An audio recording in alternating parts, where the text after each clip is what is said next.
डेरा विश्वर बारीमूल आश्रम रे बाबा सारथी जन्माष्टमी और नंद उत्सव धूमधाम रे पालन करा जाय।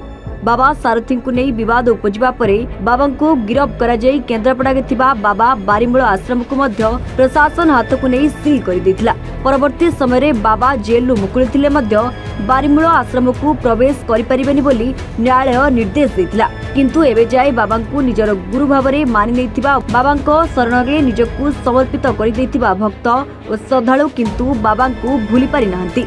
आउ एबे भी सारथी बाबा समिति के थिबा भक्त माने कार्तिक पूर्णिमा, गुरु पूर्णिमा, जन्माष्टमी और नंद उत्सव रे सारथी बाबा पूजार्चना बजाई रखिछंती।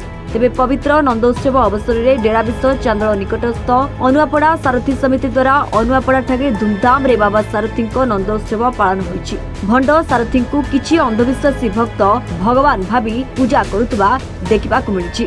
पंडा सुलोचना महांती से तांको में केमिति भूलु सी हमर गुरु सी हमर माने शिक्षादाता आमको शिक्षा देके आगु को बढ़ाइछनी आमको आध्यात्मिक शिक्षा देछन मनुष्य जीवन रे केमिति जीव आमको से कला शिखाइछंती तांको केमिति आमे भूलिबु।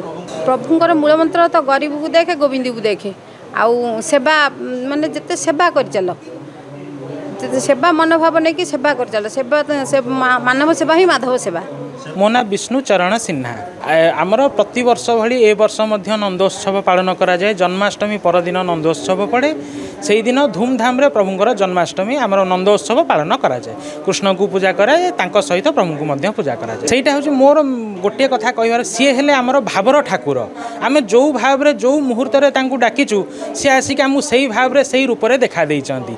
जहा को जीए जहा भाबिले आमर सेतरे किछि नाही काइना से माने किछि बहुत लोक अछंती स्वार्थी लोक जो माने स्वार्थर किछि पाई नांती बेली तांको अलगा भाबुचंती किंतु आमे तांको जो मुहूर्त रे जो रूप रे डाकिचु सी हमको साथ देइचंती तेणु आमे तांको भगवान बेली मानि आसछु। मनसा पंडा देखिए कृष्णଙ୍କର मूर्ति अच्छी ना आठ गोपाल से बसी सहित जेहेतु सी आम गुरु तो तांको भी आम पूजा करुछु। प्रभु पाखे तो अलौकिक शक्ति ही अच्छी माने अनुभूति अच्छी बाबा को भल कर मते गोटे भल जगार स्टाण कर मेडिकल स्टूडेंट गोटे भल कृपारू ही मुझे मेडिकल जॉब पाई कृपा तो बहुत अच्छी। Bureau report A1 Odisha.